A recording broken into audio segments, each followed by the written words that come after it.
ကိုကန်ရဲ့ပတ်တာသတင်းအစီအစဉ်ကနေပြန်လည်ကြိုဆိုလိုက်ပါတယ်ဒီတစ်ပတ်တွင်ပြည်တော်စုမြန်မာနိုင်ငံအထူးဒေသတင်မှာဖြစ်ပေါ်ခဲ့တဲ့ထူးခြားတဲ့သတင်းတွေကိုစူးစီးတင်ဆက်ပေးသွားမှာဖြစ်ပါတယ်ခင်ဗျာ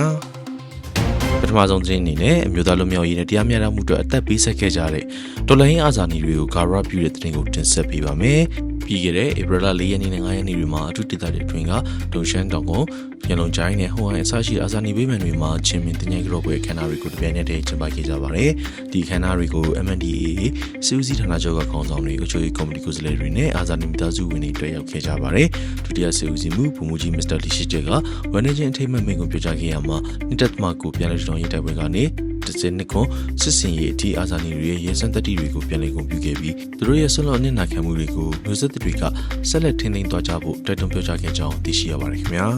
ဒုတိယသတင်းအနေနဲ့ကတော့အထူးဒေသတစ်အတွင်းကပြည်သူတွေရဲ့ရိုးရာယဉ်ကျေးမှုပွဲတော်တစ်ခုဖြစ်တဲ့ကွန်ရင်မဲတော်ပွဲတော်သတင်းကိုတင်ဆက်ပေးပါမယ်။ဧပြီလ6ရက်နေ့မှာလောက်ကမြို့ကုကန့်ဖျားကျောင်းကြီးနဲ့ကွန်လုံးတိန်နီမုံကိုစရှိဒေသတွေကကွန်ရင်မဲတော်ကျောင်းတွေမှာပွဲတော်ကိုစီကားတက်မြစွာကျင်းပခဲ့ကြပါတယ်။ဖျားဖို့ပြည်သူတွေဟာမနက်စောကြီးကလေးကပထမဆုံးမွေးတိုင်းပူဇော်နိုင်မှုလာရောက်ဆောင်နိုင်ခဲ့ကြပြီးမိသားစုကျန်းမာရေးနဲ့ဘေးအန္တရာယ်ကင်းရှင်းဖို့ဆုတောင်းခဲ့ကြပါတယ်။ပွဲတော်ကာလအတွင်းမှာတက်လွတ်မဟင်းတွေကျွေးမွေးနိုင်ခဲ့သလိုရင်ကျော်ပိတ်ဆို့မှုနဲ့ဘေးအန္တရာယ်ကင်းရှင်းရေးတို့လည်းသက်ဆိုင်ရာလုံခြုံရေးနဲ့မိသားတပ်ဖွဲ့ဝင်တွေကစနစ်ကျကူညီဆောင်ရွက်ပေးခဲ့ကြောင်းသိရှိရပါတယ်ခင်ဗျာ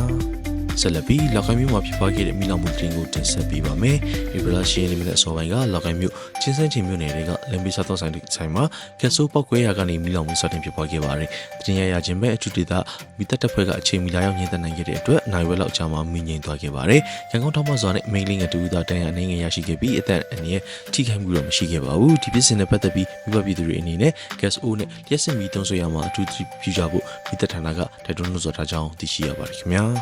ဆက်လက်ပြီးပညာရေးနဲ့ပတ်သက်တဲ့သတင်းကောင်းတစ်ခုကိုလည်းကြီးညာပေးချင်ပါတယ်ဒီဘရလက်ရှယ်နေမှာအထူးဒေသမိခင်နဲ့ကလေးအသင်းကဦးဆောင်ပြီး Brahita Foundation တခုကိုတရားဝင်ဖွင့်လှစ်လိုက်ပါတယ်ဒီ Foundation ရဲ့အဓိကရည်ရွယ်ချက်ကတော့ငွေကြေးခက်ခဲကြောင်းပညာသင်ကြားဖို့အလံဝေးနေတဲ့ကျောင်းသားကျောင်းသူတွေကိုကူညီထောက်ပံ့ပေးသွားဖို့ပဲဖြစ်ပါတယ်ဖွင့်ပွဲခမ်းနားကိုအထူးဒေသကတာဝန်ရှိသူတွေနဲ့စီးပွားရေးလုပ်ငန်းရှင်တွေတက်ရောက်ခဲ့ကြပြီးအလူငွေတွေလည်းထည့်ဝင်ခဲ့ကြပါတယ် Foundation အနေဖြင့်ပထမဆုံးအနေနဲ့ကျောင်းသားကျောင်းသူ300နီးပါးကိုစတင်ထောက်ပံ့သွားမယ်လို့သိရှိရပါတယ်ခင်ဗျာ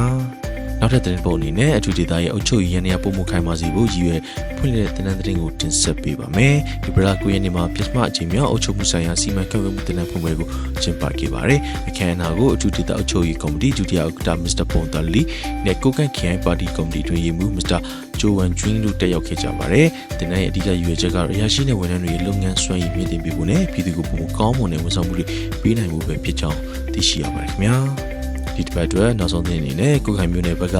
ဘောဘေးအနေနဲ့ပြည်နယ်ထောင်ရေးသတင်းကိုတင်ဆက်ပေးပါမယ်။မကြသေးမီကတက်ခိုက်ခဲ့တဲ့လေပြင်းနဲ့မိုးသီးယူကြောင်းမှုတွေကြောင့်ကုတ်ခိုင်မြို့နယ်တွေကကျေးရွာတော်တော်များများမှာနေအိမ်ခေါင်းမှုတွေပျက်စီးဆုံးရှုံးခဲ့ပါတယ်။ဒီအခြေအနေကိုကုတ်ခိုင်ခရိုင်အုပ်ချုပ်ရေးကော်မတီကအထူးလေးထားပြီးကလိုင်ကျေးရွာအုပ်စုနဲ့မော်ဟန်ကျေးရွာအုပ်စုတွေမှာပြည်ပရေးလုပ်ငန်းတွေကိုအမြန်ဆုံးစတင်နေပြီဖြစ်ပါတယ်။ပြည်သူတွေရဲ့စီးပွားရေးဝန်ထုတ်ဝင်မှုဖြစ်စေဖို့အတွက်လိုအပ်တဲ့ဆောက်လုပ်ရေးပစ္စည်းနဲ့အုပ်ချုပ်ပြအသစ်တွေကိုအုပ်ချုပ်ရေးကော်မတီကရန်ပုံငွေထုတ်ပြီးအခမဲ့လေးတက်ဆင်ပေးနေကြောင်းသိရှိရပါတယ်ခင်ဗျာ။